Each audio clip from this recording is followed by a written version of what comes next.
Welcome to the Slop Temple. We pray this video helps.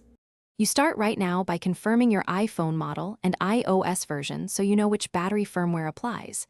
Back up the device to iCloud or Finder. Once done, make sure the backup completes.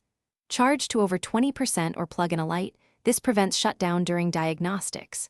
Gather tools, a pentalobe screwdriver and a spudger. These first steps avoid data loss and allow safe disassembly. Do not proceed until backup and charge are verified. Once done with prep, check settings battery health and read the unverified message. Note any serial mismatch. Power the iPhone fully off.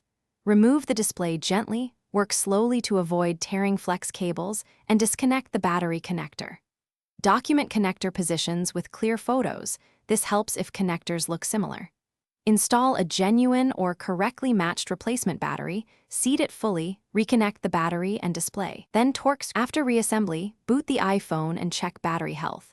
A correct install and calibration should show verified status. To calibrate, charge uninterrupted to 100%, then use the phone until it shuts down and recharge to 100% again. This helps the system measure capacity accurately.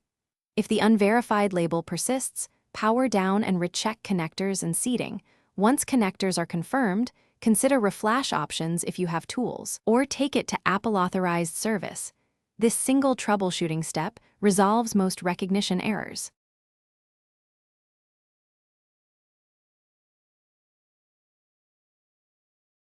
Thanks for watching. Consider subscribing if we helped you.